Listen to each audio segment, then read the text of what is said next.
Yes you all, welcome to my friendly maths channel. आज हम discuss करते हैं question number 4 exercise 12.2 class 10th NCERT से। Chapter लिया है सरफेस एरियाज एंड वॉल्यूम्स। और ये क्वेश्चन में आज हम डिस्कस करेंगे इसके डिटेल कैलकुलेशंस के साथ। ओके, कैसे हम कर रहे हैं। जिन बच्चों को कैलकुलेशंस करते समय सिली मिस्टेक्स होते हैं वो प्लीज़ इसे ध्यान से देखिएगा। And the question is a pen stand made of wood is in the shape of a cuboid with 4 conical depressions to hold pens, and the dimensions of the cuboid are 15 centimeter by 10 centimeter by 3.5 centimeter, and the radius of each of the depression is 0.5 centimeter and the depth is 1.4 centimeter. Find the volume of wood in the entire stand. Okay, dimensions दिए हैं। Cuboid stand है जिसका length आ रहा है 15 centimetre and जो width है वो है 10 सेंटीमीटर। ओके, एंड हाइट जो है वो है 3.5 सेंटीमीटर। लिख दिया है हमने गिवन में। एंड इसमें 4 डिप्रेशंस है। पेन होल्डर है ये। ओके, पेन स्टैंड रखने के लिए इसमें 4 कोनिकल शेप के डिप्रेशंस है और ईच कोन का रेडियस दिया हुआ है। कोन का रेडियस ऑलरेडी रेडियस ही दे दिया है उसने। सो रेडियस है 0.5 centimetre. Okay, and depth of cone means height of cone हो गया। Okay, depth and height one of the same and that is 1.4 centimetre. अब हम डायरेक्ट उसे अब देखिए वुडन पार्ट का वॉल्यूम पूछा है, वुडन पार्ट का। तो ये जो डिप्रेशंस है इसे हम चारों कोन्स का जो वॉल्यूम आएगा उसे हमें क्या करना होगा, माइनस करना होगा, क्योंकि इसके अंदर उसे हॉलो है, वो वहाँ वुड नहीं है, इसीलिए ये माइनस बहुत मायने रखता है यहाँ पर। तो हमारा फॉर्मूला क्या हो जाएगा, volume of wood in the entire stand is equal to volume of cuboid minus 4, because 4 cones है तो 4 into volume of cone. Okay, तो फॉर्मूला बनता है वॉल्यूम ऑफ क्यूबॉइड है L into B into H minus 4 multiplied by volume of cone है 1/3 पाई are square H. बस अब simply हम वैल्यूज पुटअप कर लेंगे। Length 15, breadth 10, height 3.5 cubic centimetre आ जाएगा। माइनस है तो ये माइनस यहाँ पर, और 4 कोन से इसीलिए 4 मल्टीप्लाइड बाय कोन का फॉर्मूला, वॉल्यूम का फॉर्मूला है कोन के वॉल्यूम का 1/3 पाई आर स्क्वेयर। रेडियस है 0.5 इसलिए स्क्वेयर है, इसीलिए 2 बार हमने इसे मल्टीप्लाई कर लिया, मल्टीप्लाइड बाय हाइट। डेप्थ और height one and the same. I hope यहाँ तक आपको अच्छे से क्लियर है। आप देखिए इस कैलकुलेशन को जितने जल्दी हो सके करने के लिए आप इसे 10 से डेसिमल हटा भी सकते हो। मैंने ऐसे किया है, आपका जो कंफर्ट जोन है। ओके, मैंने पहले क्या किया, 10 से 3.5 को मल्टीप्लाई कर दिया तो ये डेसिमल इधर मूव हो गया और ये 35 हो गया। 15 इंटू 35 बच जाता है यहाँ पर, और 0.5 इंटू 0.5। ओके, 0.5 इंटू 0.5 तो 5 5 25 है, 25 है। और इधर एक डेसिमल प्लेस है, इधर एक डेसिमल प्लेस है, इधर 2 डेसिमल प्लेसेस आ जाएंगे तो 0.25 हो जाएगा।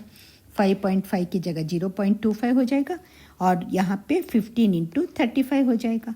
ओके, तो वही लिखा है 15 into 35 cubic centimetre minus 4 into 1/3, और पाई की वैल्यू 22/7।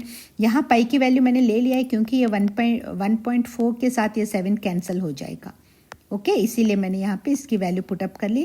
वैसे कर भी सकते हो या बाद में भी आप कर सकते हो, वन एंड द सेम। और यहाँ पर 0.5 इंटू 0.5 0.25 आ गया है। आई होप इतना क्लियर है आपको।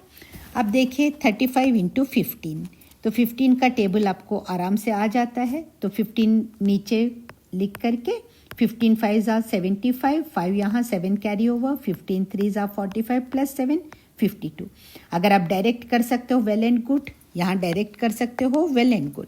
अदरवाइज आप इस तरह से करिए, but silly mistake, calculation mistakes मत कीजिएगा। Right everyone. तो इधर से आ गया 525 माइनस, अब यहाँ पर देखिए 25 इंटू 2 कर लीजिए, दैट इज़ 50 हो जाएगा। यहाँ 0.25 इंटू 0.2। अब यहाँ 2 है, ये थोड़ा ध्यान से देखिएगा, जिनको इसमें प्रॉब्लम आती है डेसिमल मल्टीप्लिकेशन में, प्लीज़ ध्यान से देखिए, यहाँ बहुत ही इंपॉर्टेंट है। अब देखिए यहाँ 2 प्लेसेस है डेसिमल प्लेसेस, इधर से 1 एंड 2 के बाद डेसिमल आ रहा है, और यहाँ 1 के बाद डेसिमल आ रहा है, तो आंसर में हमें 3 के बाद डेसिमल चाहिए। अब 25 2 ज़ा 50 होता है, ओके, तो 50 मैंने लिख दिया यहाँ पर। लेकिन अब यहाँ पे 2 ही प्लेसेस है, तो थर्ड प्लेस के लिए हम यहाँ 0 लगाएंगे और उसके बाद हमें यहाँ से डेसिमल लगाना होगा।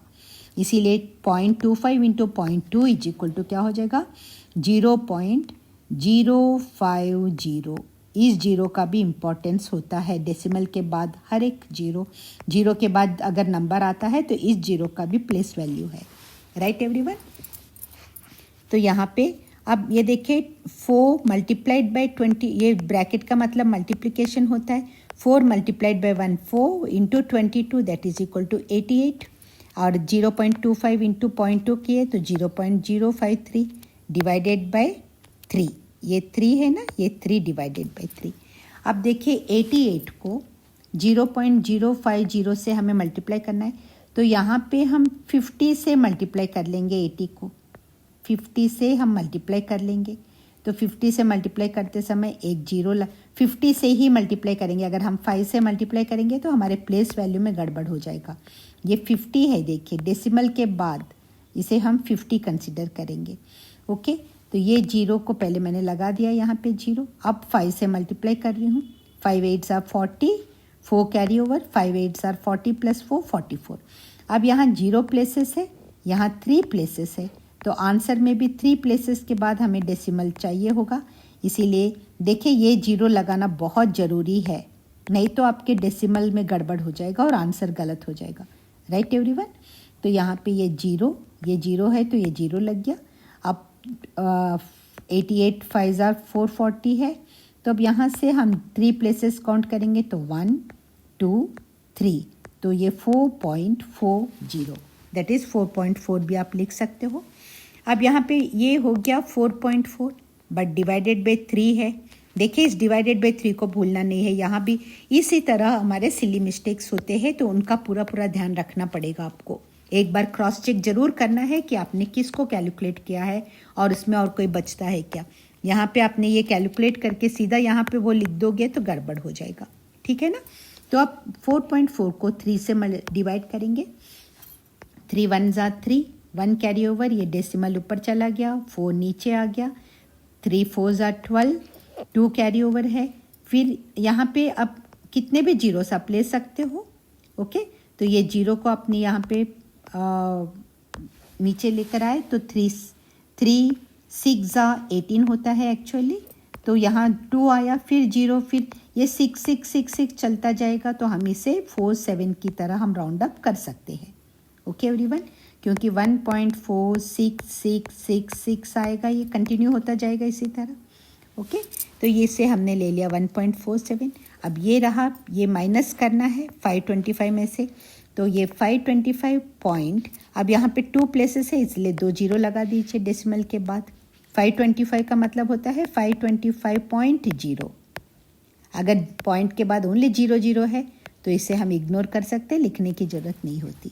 अगर 525 देखिए 525.01 होता तो ये हमें लिखना पड़ता, ओके। अगर यहाँ डिजिट होता तो इस जीरो की भी प्लेस वैल्यू आ जाती है, अदरवाइज़ यहाँ सिर्फ जीरो है तो इसकी कोई प्लेस वैल्यूज़ नहीं रहते, ओके। अब हमने 0.00 लगा दिया। अब सिंपल सब्ट्रैक्शन है ये, यहाँ से बोरो कीजिए, ये हो गया 10 में से 7 गया 3, अब यहाँ 9 बचता है क्योंकि यहाँ से भी एक हमने यहाँ ट्रांसफ़र कर लिया, 9 - 4 5। अब यहाँ से एक ले गए तो यहाँ 4 बचता है, 4 - 1 3, तो आंसर आ रहा है 523.53 क्यूबिक सेंटीमीटर। यहाँ आप आंसर कंक्लूड कर सकते हो। क्वेश्चन में क्या पूछा है, क्या फाइंड करना है आपको, the volume of wood in the entire stand. Therefore the volume of wood in the entire stand is 523.53 cubic centimetre. This is the answer. अगर ये वीडियो पूरा आपको अच्छे से समझ में आ गया, यूज़फुल लग रहा है तो प्लीज़ इसे लाइक कीजिए, और अगर आपने सब्सक्राइब नहीं किया है चैनल को तो सब्सक्राइब कर लीजिए, और ये वीडियो प्लीज़ अपने फ्रेंड्स तक ज़रूर शेयर कीजिए। जितने अधिक बच्चों को ये फ़ायदा पहुंचाएगा उतना ही मुझे खुशी होगी। Thank you so much.